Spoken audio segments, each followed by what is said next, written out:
So it's that time of year, spring. And springtime means that all the macro photographers that's been in hibernation all winter now can grab their macro lenses and their cameras, go out and take a lot of macro photography, because now nature is coming to life again. All bugs and insects and funny plants are coming to life again. So today I'm outside walking with my dog, as always. And it's actually just a trip to, or a walk for my dog, so that she gets some air and gets to sniff around like that.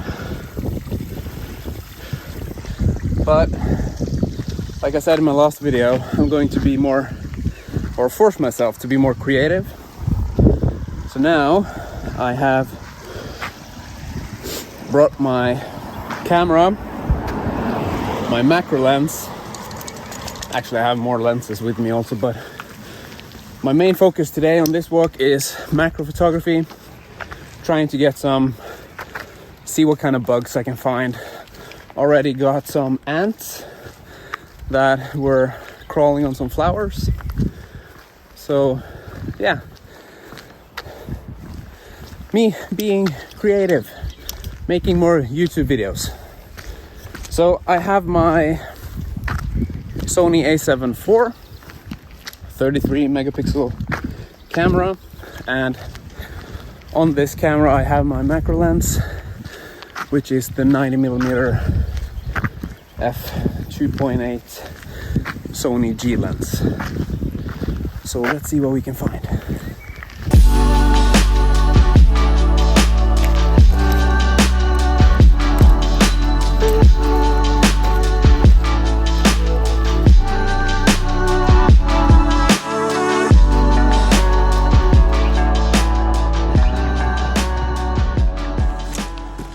Ants is probably the most common thing you can find in the nature that you can start out taking macro photography of. If you want to take photography of something moving or alive, that is. At least ants is the most common thing here in Norway, or spiders. Luckily here in Norway we have very few toxic or lethal animals that we can hurt ourselves on, and walking outside in the nature is relatively safe when it comes to the animal life. So when I started last summer with my macro photography, I started out taking macro photography of the most common animals I could find: bees, ants, spiders, then flowers, plant life, stuff like that. And it's a good starting point when you want to start doing macro photography. Just find the most common thing that you have, learn about the shallow depth of field, because macro photography is something different than regular photography. One of the biggest differences when it comes to macro photography is that even though you have a high f number, you still have a really shallow depth of field when you're doing macro photography. So things like focus bracketing is something that you're probably going to learn about real early in the macro photography journey.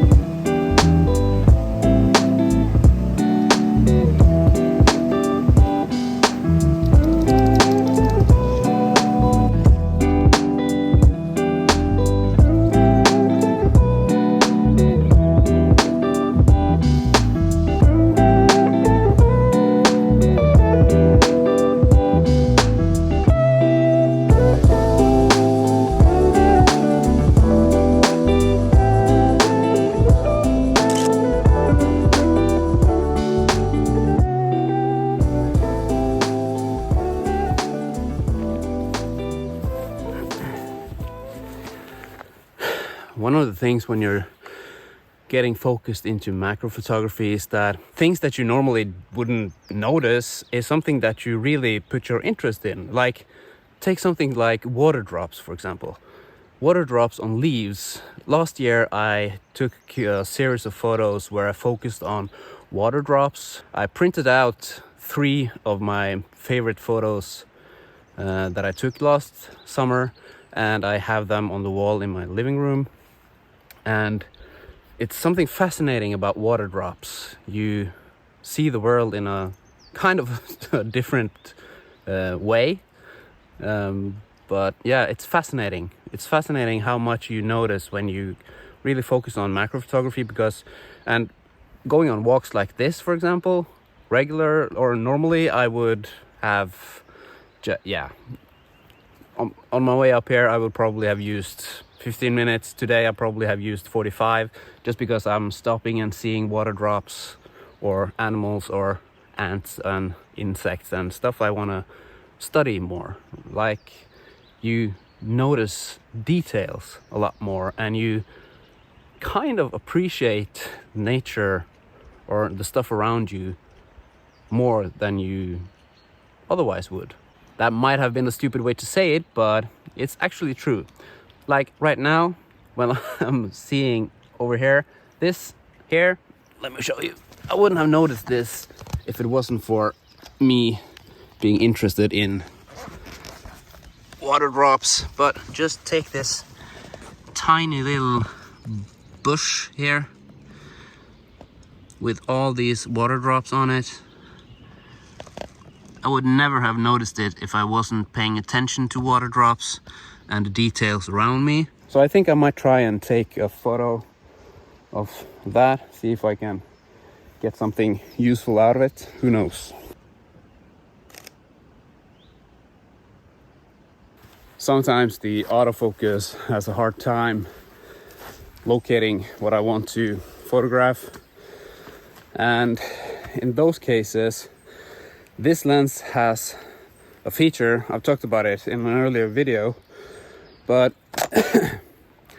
on the top of this lens I have this focus ring, and when the focus ring is up it's on autofocus, but if I just pull it down I'm in manual. And in situations like I just had with this water droplets on this grass, the camera couldn't find the water drops, so I had to just help the camera when I just pushed this down, manually focused on the drops, and then pulled it back up into autofocus, and then the camera was there. It kind of understood what I wanted to do. So that's a really good feature on this macro lens from Sony, having this manual to auto focus ring that you can just pull down and just pull up again. So if you have a Sony camera and you want a macro lens, the 90mm f2.8 macro lens from Sony, it's a G lens, it's not too expensive, it's a really good lens for macro photography, but it's also a really good lens for portraits. So a good all-around lens for several things.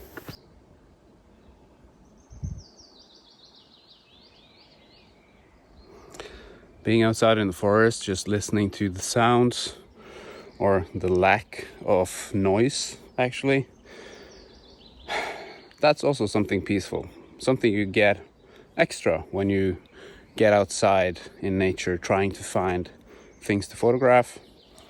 Having this nature experience, that's also something you get when you get into macro photography. Worth mentioning.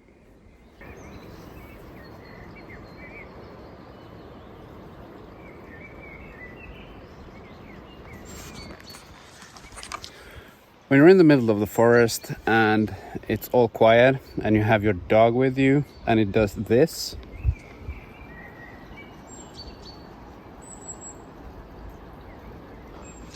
like it's seeing something and I can't see anything, you kind of get, is it the boogeyman?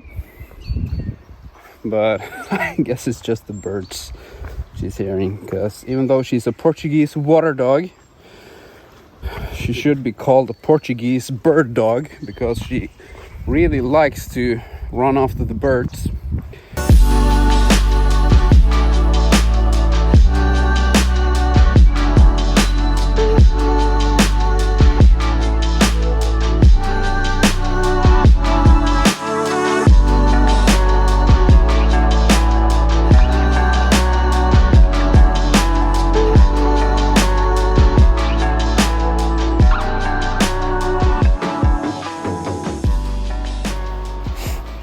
Sometimes you just don't find anything interesting to take a photo of or macro photo of.